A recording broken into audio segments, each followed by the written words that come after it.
Hi everyone, welcome to all of you on the study for selection. Hope कि आप लोग बहुत ही अच्छे होंगे, मस्त होंगे, जबरदस्त होंगे। आपकी स्टडी बहुत अच्छी चल रही होंगी।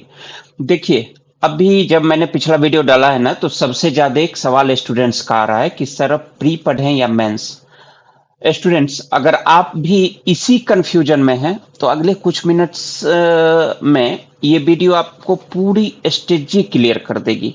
बिल्कुल क्वाइट श्योर रहिए।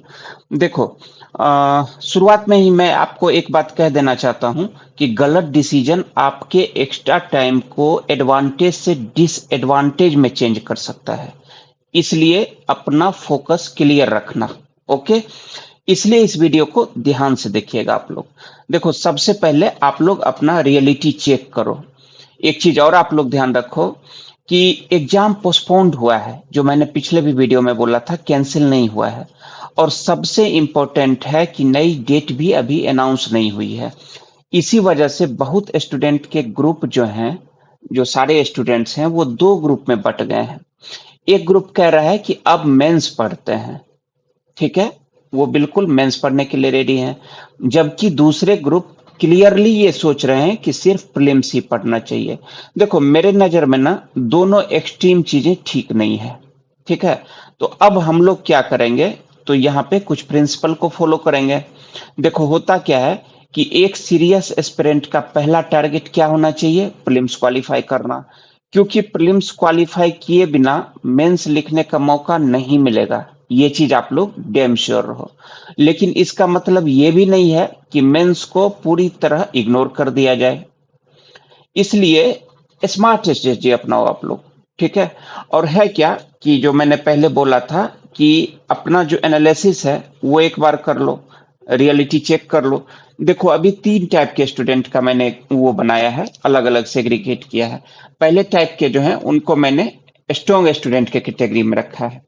देखो, स्ट्रॉन्ग स्टूडेंट आप लोग उनको कह सकते हो जिनका जो स्कोर अभी आ रहा था मॉक में, वो 100 प्लस आ रहा था, 100, 105, 110 इस टाइप का आ रहा है। तो आप लोग 50-50 रूल फॉलो कर सकते हो। मीन्स की 50% प्रीलिम्स को पढ़ो, 50% मेंस को पढ़ो। बेटर ये होगा कि मेंस कम प्रीलिम्स वाला एरिया पढ़ो, ज्यादा बेटर होगा। लेकिन 1 से 1.5 घंटे करंट अफेयर्स को जरूर पढ़ना। जो स्ट्रॉन्ग कैंडिडेट हो वो ये भी कर सकते हो कि 50% में मेंस का जो टॉपिक है, सिर्फ अगर कोर मेंस को जाना चाहते हो तो उसका एक अच्छे से नोट्स प्रिपेयर करो, उसको शॉर्ट पॉइंट में कन्वर्ट करो और एक आध आंसर लिख लो डेली। उसके बाद वीक में एक ऐसे लिख लो। अगर चेक करने वाला कोई नहीं है तो आप मुझे भेज देना। सारे बच्चे तो इस टेलीग्राम आईडी को जानते ही हो, मुझे पर्सनल भी भेज सकते हो, मैं नंबर डाल दूंगा उस पर, ठीक है। तो ये चीज आप लोग करना, जो भी स्ट्रांग हो 100 प्लस वाले वो 50-50 रूल को फॉलो कर लो। जो एवरेज स्टूडेंट हो, जिनका स्कोर 70 प्लस जा रहा है, 70, 80, 90, 90 एंड टिल 100 तक, तो 70 से 100 वाले लोग ना, जब तक एग्जाम का डेट अनाउंस नहीं हो जाता है, आप लोग 70-30 रूल फॉलो करना। 70 क्या है, ये प्रीलिम्स है, 70% टाइम। 30 क्या है, ये मेंस है। तो आप लोग इसको फॉलो कर लेना, ठीक है।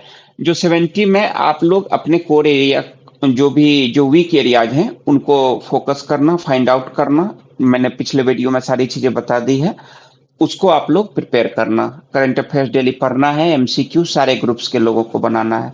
30% में आप लोग भी वही करना, कोई भी मेंस का टॉपिक लो, उसको जितना हो सके नोट्स बनाओ, सिलेबस के अकॉर्डिंग, पीवाईक्यू के अकॉर्डिंग नोट्स बनाओ। और अगर पॉसिबल हो तो वीक में आप लोग भी एक ऐसे लिख लो, हो सके तो मुझे दिखा लेना। अब आते हैं वीक स्टूडेंट पे, और मेरा ऐसा मानना है कि इसमें 50 to 70% स्टूडेंट है। यानी कि आपका स्कोर जो है 50 to 80 जा रहा था, ठीक है। तो आप लोग के लिए ये है, आप लोग 100% प्रीलिम्स पे फोकस करो। देखो, सबसे ज्यादा आप लोग के लिए जरूरी है प्रीलिम्स क्वालिफाई करना। नहीं तो मेंस का प्रिपरेशन करके क्या होगा, अगर आप प्रीलिम्स क्वालिफाई ही नहीं कर पाते हो तो बिल्कुल इधर उधर में नहीं भटकना है, बिल्कुल one size fit for all नहीं करना है। सबके लिए अलग अलग स्ट्रेटजी होनी चाहिए, ठीक है। तो जो भी मिस्टेक्स हैं उनको बच्चों ये चीज क्लियर रखना, ठीक है। एक्स्ट्रा टाइम सिर्फ आप लोगों को नहीं मिली है, आपके कंपटीटर को भी मिली है ना। तो सिलेक्शन भी उसी का होगा जो एक्स्ट्रा टाइम को सही तरीके से डिसिप्लिन वे में यूज करेगा, ठीक है। तो देखो मैं इस वीडियो को एक लाइन के साथ अब खत्म करना चाहूंगा, ठीक है। कंफ्यूज होके डिसाइड मत करना। जो मैंने 3 मेथड बताया है ना, इस तीनों के अंदर अपने को डालो, जहां पे फिट बैठते हो उसको आप फॉलो करो। निश्चित रूप से आपके लिए बहुत ही बेहतर होगा, ठीक है। प्रिपरेशन का ऑब्जेक्टिव सिर्फ ज्यादा पढ़ना नहीं होता है, ये ध्यान देना। सही चीज को सही समय पे सही तरीके से पढ़ना सिलेक्शन दिलवाता है। तो आप लोग अपने आप को इस तीनों कैटेगरी में डाल के 70-30, 50-50 और 100% का रूल फॉलो करो, इसी को कंटिन्यू करो। Thank you so much.